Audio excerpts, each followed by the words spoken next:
Hey, welcome. This is Knives or Words, and on the show, we're all about geopolitical analysis as well as local political analysis and major trending topics around the world. My name is Yowande Obiwale, and please, I would like you to stick with me to the very end of the show because it just might get real personal at some point. But before then, let's get to the major news that went on during the week. All right, Iran war, the puzzle. Let's fix it. Noah Ribadu and El-Rufai toughen it out. The House of Rep, is this about 2027 or is there more to it? Traore did it, guys. Hearts have been broken. Now let's get to the major details of all these stories. All right, the Iranian war. Where do we start?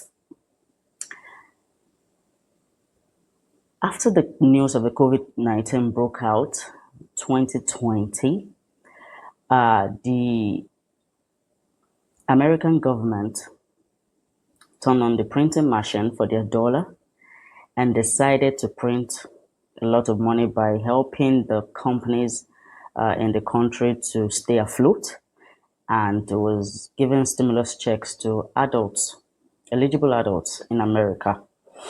But from 2020 to 2021, actually.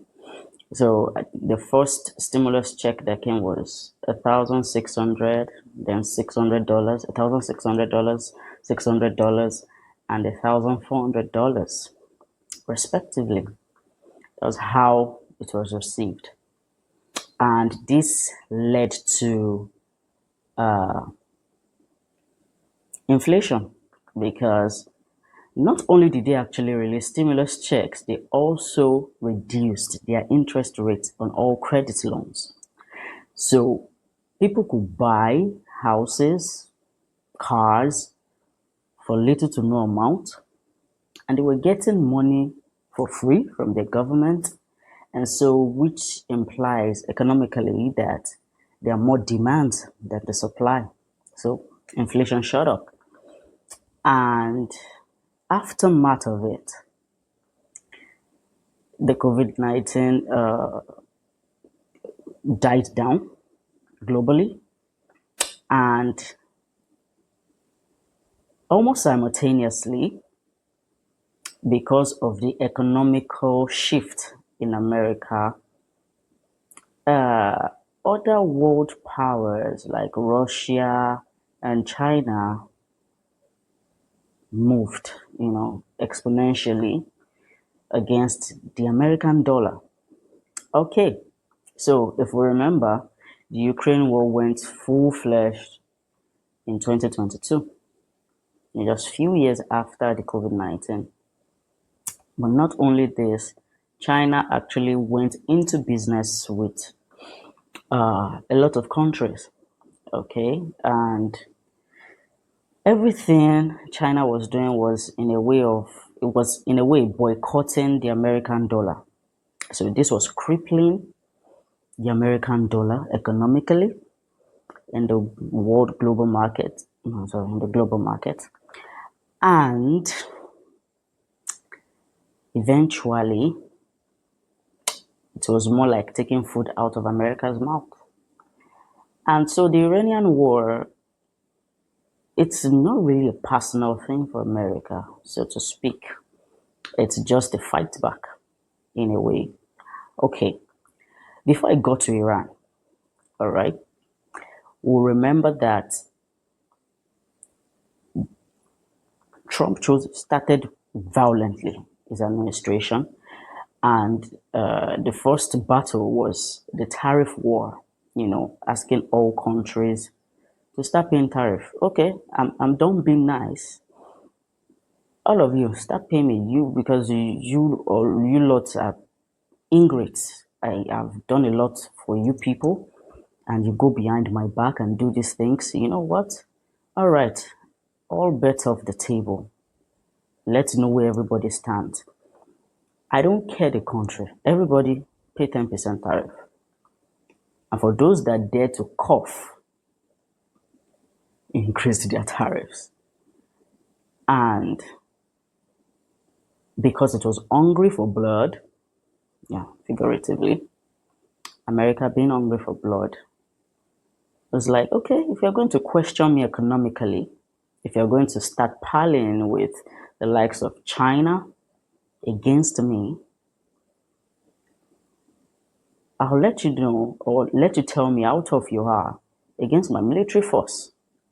So if you feel like you're questioning me economically, how about you be a tough guy too, military wise? And that is what is going on right now. So it started the year violently, year 2026 violently. Venezuela president was captured. Now he has moved to Iran. The reason why, okay, the Venezuelan detail, let me just get to it. So Venezuela government began doing business with China and avoiding the American dollar entirely because the Venezuelan government had the largest world oil reserve. Okay, so it was selling oil and other minerals to China and boycotting the American dollar, altogether. I think they said they were actually even trading in digital currencies even at some point. And it was not just China it was dealing with other countries as well. And it became the first scapegoat America used. And the show of force, capturing the leader of a country in one night, says a lot about the military strength of America. And then going to Iran and doing it again the same day, targeting the supreme leader of Iran, the person of Ayatollah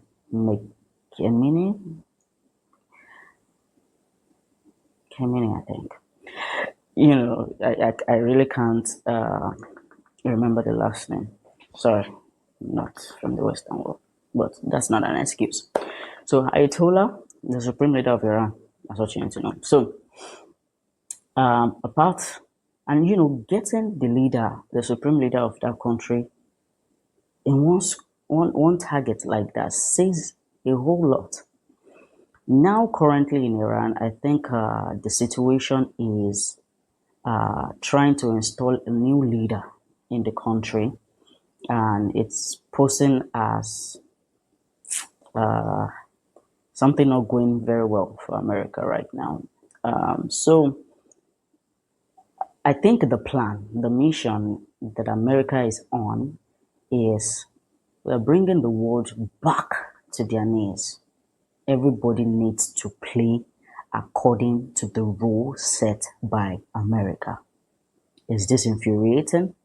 Is this annoying? Infuriating. Is this everything put together? Is this a bullying technique? Yes. And this will definitely irritate other countries.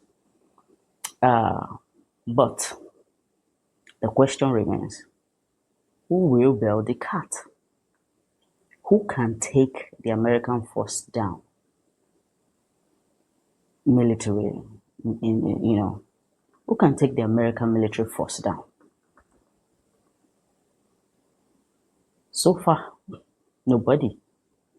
And the ones that might actually have some strength are not ready to fight the war because they are not there yet. Economically, you need a lot of money to actually fight wars. These missiles that they're throwing or shooting, they're not cheap. And you need stability economically. And China is facing a lot of economics, facing a lot of economic challenges and almost running into depression internally. Sanctions are a thorn in Russia's skin right now. So none of them are actually ready to come to the table and fight with Iran or with any country against America. So when America comes to attack a country, that country is on its own, plain and simple. So for Iran, the target is the Strait of Hormuz, the sea that most cargoes pass through, to distribute to other nations, Europe, Asia, and so on. And now that the war is going on, guess what? The Iranian government decided to shut down the Strait of Hormuz, but American naval SEAL are on the sea protecting cargoes going through the sea from attacks. One government said, I'm shutting down my sea borders. Another one is saying, I dare you. Try anything. And even if you do, I'm going to protect these cargoes from going, I'm going to protect them as they go through. And there's nothing you can do about it. Do all you can. Let's see what you've got. And that is where we are right now. Now, why is America fighting all these wars? Like I said earlier, to bring all the nations back to the table, to play by the rules that America has set for them. And also, it is about to change, it's about to make a global systemic change, so to speak, in a way where it has all these other countries with their hands on their back, okay, where they can't actually wiggle free anytime soon. And let's see if it can succeed. It's a matter of let's wait and see. So this is why Iran is facing it. This is why Nigeria was threatened. Yeah, because according to reports, Nigeria decided to renew its agreement with China to have the Chinese yuan in its reserve. So Nigeria was also trying to boycott the American dollar. So you see, most of these things are they are more of economical war than, you know, America coming out to say, oh, we are coming to protect Christians in your country, or because you are oppressing your citizens. American governments don't care about that. Let me use Trump. Trump does not care about you and your people. America just needs to get what America wants to get. Plain and simple. So that is it about the Iranian war so far. And as the war continues, there will be more updates. And I think one of the updates in recent times before airing this segment of the show is that America has begun to earn from the Iranian war by putting itself in a position of being an insurer for owners of cargoes, tanks that move through the Strait of Hormuz. So, because there is a UK, although I'll get back I'll get back to you guys on who and what, but there used to be a UK body that was in charge of the insurance on this for the Strait of Hormuz. I mean, tankers and cargoes. Jesus, I can't speak. Cargoes moving through the Strait of Hormuz. But now the UK body that was in charge of it is beginning to draw back because it's accumulating more loss due to the war, but America is saying we will incur the loss. But now the cargo holders and the ship owners now are paying through the nose, to make sure that their cargoes pass through successfully or are well insured. So it means more money to insure these goods. And also, before I forget, the Iranian war is majorly about decapacitating China from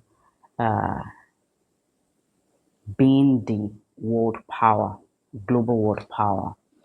And because China is the world technological producer of goods and also world manufacturers. They have close to 35% in relations to technological goods production and manufacturing close to 28% of the entire world technology. So there's also war on that front as well for America.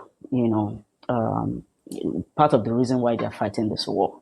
Okay, so if China, because China is growing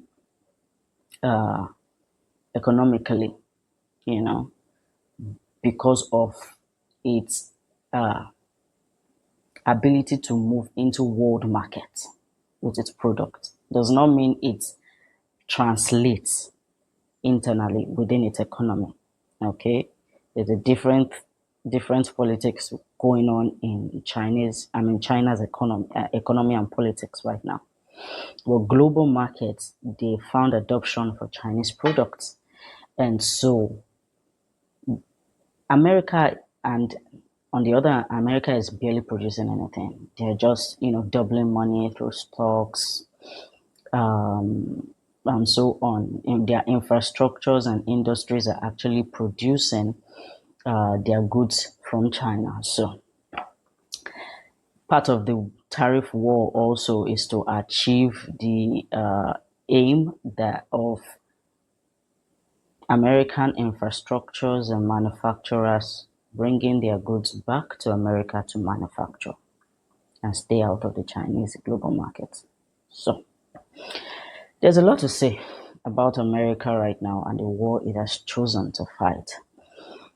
So I'll wrap it up there concerning the Iranian war. I've gone too long about it. On the local front, the Ribadu and El-Rufai war. So El-Rufai has been charged with 3 counts on cybercrime and wiretapping. How?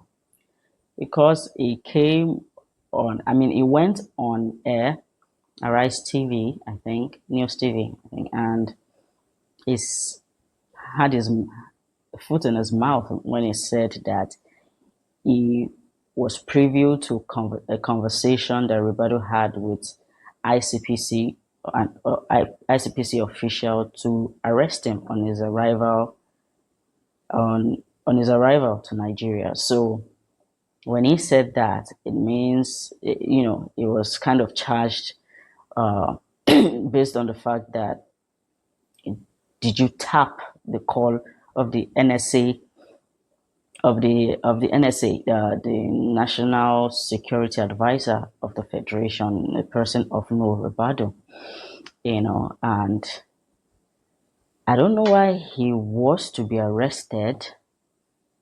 I really didn't get that story why he was asked to be arrested, but the conversation borders more on political standing because El-Rufai, after he stepped down as the Kaduna State governor, tried to gun for a ministerial appointment, which Tinubu did not grant. And I think in view of that, he decided to leave APC, the camp from APC, and then he went to ADC, and now our brother, the person of Obi, what's his name? It's just Jesus, Peter Obi. God forgive me. The person of Peter Obi is also in ADC, and I think is going to be the ADC flag bearer for the presidential election come 2027. And Nuhu Ribadu, being a major stakeholder in that party now, is posing as a threat to Tinubu's APC. And I think, they're just trying to stronger arm him and, threaten him with some power here and there. But now going back to the war, I mentioned that Nigeria was also threatened, though under the guise of, the killings of Christians. Nigerians couldn't actually, some Nigerians couldn't see far from, the narrative that was painted in the media. But the real reason, which I said earlier, was because, Nigeria was getting in deep with China and most African countries as well. So now I don't think the Western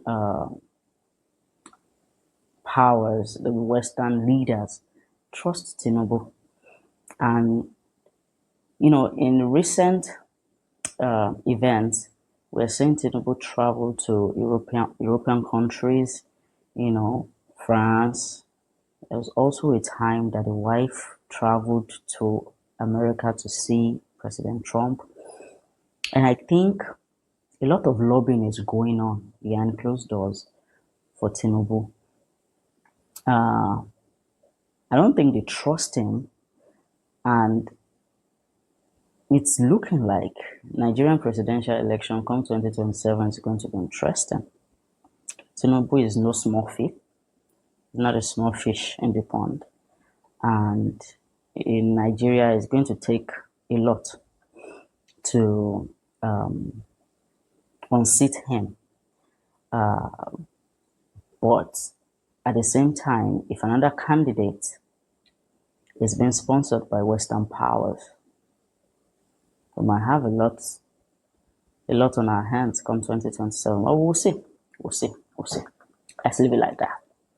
So, also, House of Rep Committee queried Minister of Finance, Wale Edun, concerning the budget implementation, the 2025 budget implementation.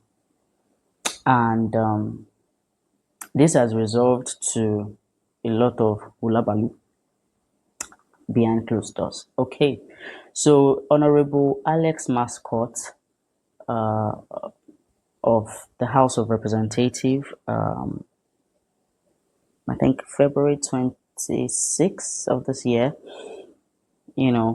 heard a motion in the House and said, there has been zero implementation of the 2025 budget, but went ahead to say like only 30% of the budget has been implemented, that there are no capital projects being funded, and was asking the finance minister what is going on. They wanted to know. And he also mentioned that 2024 budget was also not implemented. And, they wanted to know. And Wale Edun was like, I'm not in charge of the budgeting. Doris Anite is the one in charge of the budgeting. Doris Anite is the sorry, pardon me, I have to check this. Okay, Minister of State for Finance. God. Anyway, Minister of Faith, no, really fit. Minister of Minister of State for Finance. Okay, and they summoned her, to answer questions concerning why the budget has not been implemented fully.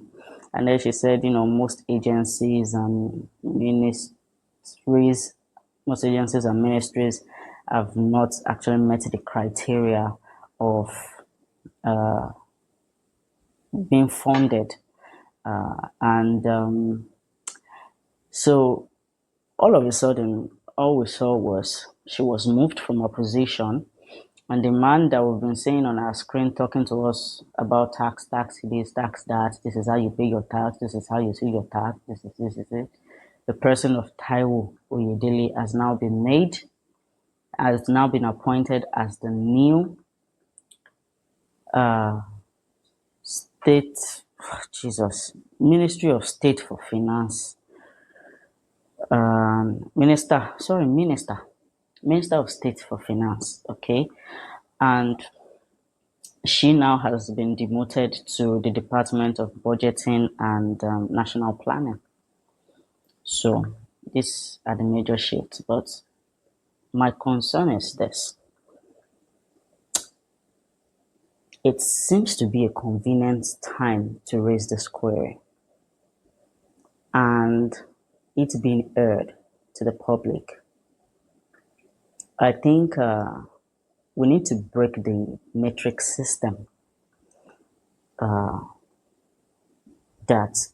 our government plays on us. Wherever we are in the world, they are using this against us a lot, and it just bothers on my mind. Like, at what point did you wake up to realize that the 2024 budget was not fully implemented for Nigerians? Nigerians have suffered through 2024. The economy has been down. Suffered through 2025. 2025 budget came. It was still not fully implemented. And 2026, an honorable in the House of Rep decided to talk about it. And everything is just pointing towards the 2027 election coming up. Because where was the query in 2024? It was still the same Tinubu that was in power. So where was the query then? Everybody was fine. Everybody turned the other eye, or turned their eyes away. Sorry, it's the other check with them. Turned their eyes away. And now it is convenient. Okay. It's being said, what can Nigerians do about it? If they decide to implement it fully or not implement it fully, what can we do about it? But then the narrative is shifting towards, oh, Tinubu is a bad leader, and probably another candidate that they are supporting will now be the better leader that will implement budget fully. Please, let's just stop. It has gone from a world of what is right and what is wrong. The world is no longer judged by what is right and what is wrong, because our minds have actually been manipulated enough to the point where the media can tell us what is right and what is wrong. The world is about what it is right now. What is it before our eyes? What is it that we need to see? It's not right or wrong. What is the reality on ground? Let's not buy into the narrative of, oh, this is the right person, this is the wrong person. I don't care if Tinubu is Yoruba or Obi is Igbo. I don't care about their tribe. We should not care about their tribe. It's about who can get the job done as much as possible. Because let us be sincere, there is no Nigerian leader, there is no African leader as of now that can make a revolutionary change. Let's know one thing for a fact. If any African country is not ready to spill the blood of its citizens, to have a seat on the table of power, they cannot do a lot. Let us be sincere. Let us know that and know peace.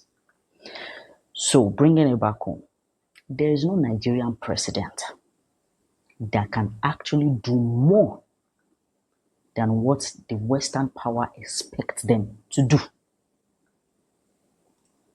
It cannot happen without major fights. And we are just managing our lives as it is. Nobody is ready to die at this point because it will be for fun. We don't have the military power to fight the Western world, Western forces. And it is not as if our leaders are not greedy in their own way. They are also enriching themselves. So the world is what it is. It is not about whether it is wrong or right. If you're thinking about it in the perspective of wrong or right, you're already being manipulated because the truth is far from what it is. So what it is what you feel. So be positioned right. Get your facts right. Get your mind right. Or what you intend to do as a person, as a community, as a people. Okay. So I think the whole query, going back to the story, is just all bollocks. It's too much on political sentiment. So if you didn't see anything 2024, please, if you are not telling us what you intend to do 2025, please, we shouldn't be sitting down to hear it at this point. We've been made a fool of for too long. Okay, so I'll hold it there on that because I know as we roll into the year 2027, a lot of things will come up that we can discuss on the channel. All right, this last news. African leader sweetheart has broken our heart. Has he? Has he not? We don't know. Ibrahim Traore has done a strong thing. Where our hope was. He has agreed an MOU agreement with America on US aid to combat malaria, maternal mortality rate, and terrorism in the country, in Burkina Faso. And this news came as a shock, to most Africans, because most African countries are going off the US aid support, and America actually stopped some African countries from getting the US aid. So, what happened? Everybody's asking, what happened? Why did Ibrahim Traore turn over? What is going on? Why did he decide to do this? So, there are a couple of ideas that has come up. Some are of the opinion that because the country is fighting a lot of insurgents, the mortality rate is high, malaria is killing people a lot in the country. The percentage of death by malaria is high in the country. And millions are displaced in the country. And is it a situation where it is not every battle is a war, where I can silt my sword, where it concerns my people's welfare and well-being, and compromise a little, or the opinion also that it is trying to get alliances from multiple Western powers so as to protect itself from, being dominated by one ally. It's already aligned with Russia on military forces against insurgents in its country, and also the development of some minerals. And American can actually come in the aspect of well-being of his country of Burkina Faso. Now, all well and good if this were its concerns, but people are of the opinion that America does not play fair though. If America decides to help you, it is taking a lot back from you. And him being the face of, modern political sovereignty, that compromise was a very big shift. Was a very big shift because everybody thought it was moving, because he sent France away from Burkina Faso. A lot of Western companies and everything, sent them out of Burkina Faso. And now that you're welcoming America, is it a compromise? And is the compromise, is it worth it? Is it valuable? Or has it actually broken down what Africa has been hoping to build on from what, Ibrahim Traore stands against? And this is another example that we have to admit America is a big force to tussle with. And it will require nations unifying to bring America to its knees. Europe cannot fight America, depends on America for security. Asia cannot fight right now. It needs the financial, economical stability to actually build whatever military power. Russia has its own battles. The sanction is weighing heavily on Russia, so it is hard to face America. But after all said and done, I personally think the only way out is just to wait for America to implode on itself. I was mentioning this to a friend in recent weeks, recent days. America is going to implode on itself. But until then, it will take some balls. It will take some balls to go against America. All right, that brings us to the end of the show. Now, if you made it so far with me on the show, thank you. I really appreciate it. This is the maiden edition of Knives of Words. This is the first show on the channel. And I came to a full circle as a person to actually realize what I actually want to do and how I want to do it. This is not my first time in front of a camera, on YouTube.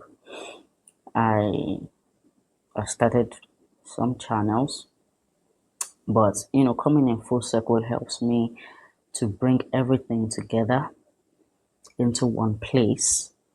And it has occurred to me that life is simple and deep. There is nothing about life that is on the surface. And I've also come to realize that information is very valuable to power. So whoever is in a position of power understands how to strategically position information in their favor.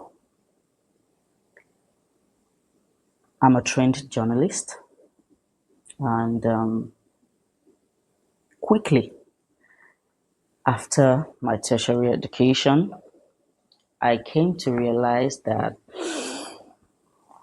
everything we've been taught in school, right from primary days to university days, have actually been fairy tales.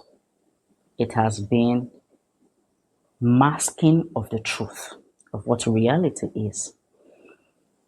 And it's quickly dawned on me during my industrial training in 2010 that journalism is not what it should be.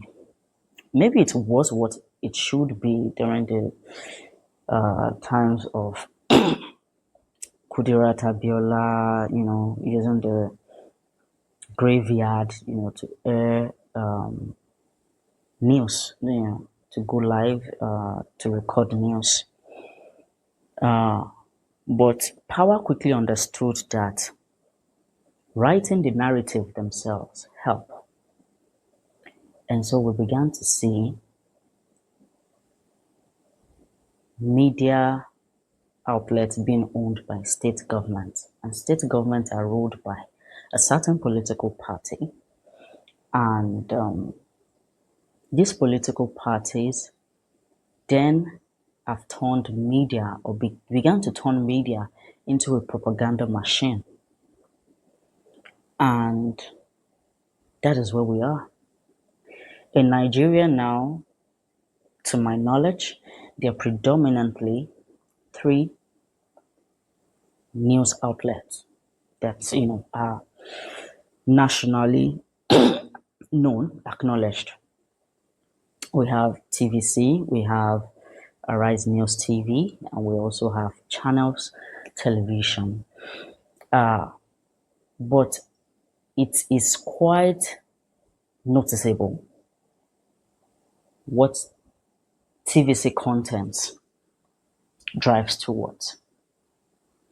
And it's quite noticeable what Arise News TV drives towards. We're not kids. And people are harnessed with this type of informations, this sentimental, propaganda-like informations, to digest a certain type of content that will drive them towards adopting a particular thing, a particular person, and repelling, or let me use the word dislike, for another person or another thing. And it's sad. It's sad that that is what it has come to. And that is why I decided to start this channel. And just like I said earlier, the world has gone from what is right and what is wrong to what it is. And what it is right now is that a lot of games are being played on our mind. Now let's take, for example, whether it's Tinubu that we Nigerians like, or Peter Obi. Everything in the news now borders on tribe, kind of. And tribe is not going to help us out of this hole that we've dug for ourselves for so long. That I'm a Yoruba person does not mean I have to vote Tinubu. And it does not mean that I have to vote Peter Obi. Their pedigree is what should drive me to voting for either one of them. Their pedigree, not who they are or the tribe they came from. Their pedigree. What have they done? Do they deserve our votes? And that's why this channel is here. What it is, what life is about, what is happening to us as people, and coming to terms with what we choose as people, not what is chosen for us. And so that brings me to the end of the show today. And if you liked this content, please subscribe, because if you don't, you might not actually find this content again. And if it's of any value or quality, please share with friends, families, home and abroad. It is a show, a channel that is applicable to everyone, no matter where they are in the world. And if there are updates or more things you expect from the show, please jump into the comment section and tell us how you feel. But, not but, tell me how you feel about this first show, and let me know where you're watching from. I'm actually really interested to know where you're watching from. And so that will be it from me today. Thank you once again. It is Knives or Words. One of these days, I'll tell you how I came about the name of the show. All right. Do have a lovely weekend and see you soon.